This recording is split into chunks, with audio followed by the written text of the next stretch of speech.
नमस्कार मित्रों, स्वागत है आपका फिर से एक बार मंत्र ज्ञान धारा के प्लेटफॉर्म पर। प्रश्न ये उपस्थित होता है कि डिवोशन क्या है, भक्ति क्या है। अगर मैं आपको बताना चाहूं तो डिवोशन माने कि भक्ति सुबह एक बार भगवान का नाम लेना, शाम को एक बार भगवान का नाम लेना वो है भक्ति। निरंतर भगवान का नाम लेना वो है भक्ति। एक वीक में एक बार भगवान का नाम लेना वो है भक्ति। दिन में 2 बार मंदिर जाना वो है। मैं कहूंगा ये सब में से किसी भी चीज को हम भक्ति नहीं कह सकते। ये सब जो मैंने बोला वो सिर्फ क्रिया है। भक्ति किसे कहते हैं? चलो, ये भक्ति किसे कहते हैं वो जानने के लिए फिर से एक बार आपका दोस्त आपके साथ एक कहानी शेयर करता है। एक बार अकबर बादशाह अपने सिपाहियों के साथ शिकार पर चले। जंगल में शिकार करने गए और सब अपने सिपाहियों से वो अलग हो गए, बिछड़ गए और जंगल में खो गए। पक्के नमाजी थे। शाम होने आई और नमाज का समय हुआ। अकबर ने बिछाना बिछाया, घोड़े से उतरे और नमाज पढ़ने बैठे। उनका नमाज का कार्य चल ही रहा था, तभी पीछे से वहां पर जंगल में एक कठियारा था जो सुबह से लकड़ी काटने गया था लेकिन वापस नहीं आया था। तो उसकी पत्नी उसको ढूंढने के लिए बावरी होके दौड़ती दौड़ती निकली और गलती से उसे पता भी नहीं चला और उसने अकबर के पैर पे, जांघ पे अपना एक पैर रख दिया और चली गई। उसको पता नहीं था, वो उतने उन्माद में थी कि कैसे ढूंढे अपने पति को। अंततः पति मिल गया। दोनों खुश होते होते वापिस आ रहे थे, तभी अकबर जी की नमाज खत्म हो गई थी। अकबर खड़े हुए बोला कि नारी, तुझे पता नहीं चलता कि तू मेरे पैर पे पर से चली गई? मैं बंदगी कर रहा था।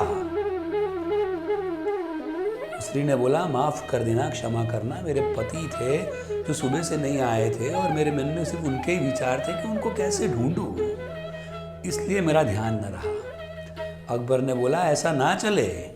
ऐसे कैसा ध्यान नहीं? तुझे इतना भी पता नहीं चला कि कोई बंदगी कर रहा है? उस स्त्री ने कहा कि मेरे तो सिर्फ पति खो गए थे और मैं बावरी हो गई थी और मुझे किसी क्षण का काल का भान नहीं था और मेरा पैर आप पर आ गया।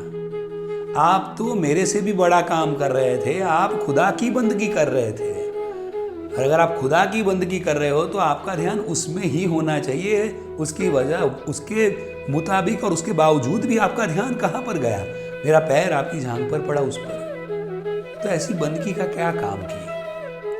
मैं ये आपको कहना चाहता हूं कि भक्ति और धोखेबाजी दोनों के बीच में बहुत ही बड़ी भेद रेखा है।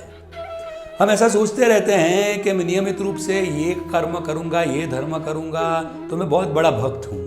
हर बार ऐसा जरूरी नहीं है। भक्ति माने क्या? डिवोशन माने क्या? एकाकार हो जाना। एकाकार कैसे हो सकते हैं? जब मेरा और तेरा भेद न रहे तो उसे एकाकार कहा जाता है। जब भी मैं पूजा करूं तो मैं मेरे खुद की पूजा कर रहा हूं, मैं शिव की पूजा नहीं कर रहा हूं, ऐसा एक भाव आए उसे भक्ति कहते हैं। सिर्फ पंचामृत या जल या दूध चढ़ाने से शिव की भक्ति हो गई, ऐसा हम नहीं मान सकते। इसीलिए भक्ति उसे कही जाती है कि आप अपने स्वतः अंतःकरण में खोए हुए अपनी शक्ति को जाने और पहचाने। नाम जप करना बहुत अच्छी बात है, लेकिन ये नाम जप करते करते कभी कभी हमारे में अहम आ जाता है, हमें पता भी नहीं चलता। मैंने 21 उपवास किए, रोज मैं 101 माला का जाप करता हूं, मैंने 10,000 मंत्र किए। कहीं ना कहीं पीछे से अहम आप पर अटैक करता है और ये सब किया कराए पे पानी फिर जाता है। इसीलिए जब भी भक्ति आपके बारे में आप सोचे तो ऐसा ही सोचे कि मैं जो कुछ भी कर रहा हूं वो किसी और के लिए नहीं, मैं अपने आप के लिए कर रहा हूं। मैं मेरे खुद की पूजा कर रहा हूं। वो और मैं अलग नहीं है, हम एकाकार हैं। इसे भक्ति कहा जाता है। तो आइए आज से ही हम धोखेबाजी वाली नहीं लेकिन भक्ति को जाने, पहचाने, मार्ग पे आगे बढ़े और अपने आप को जाने।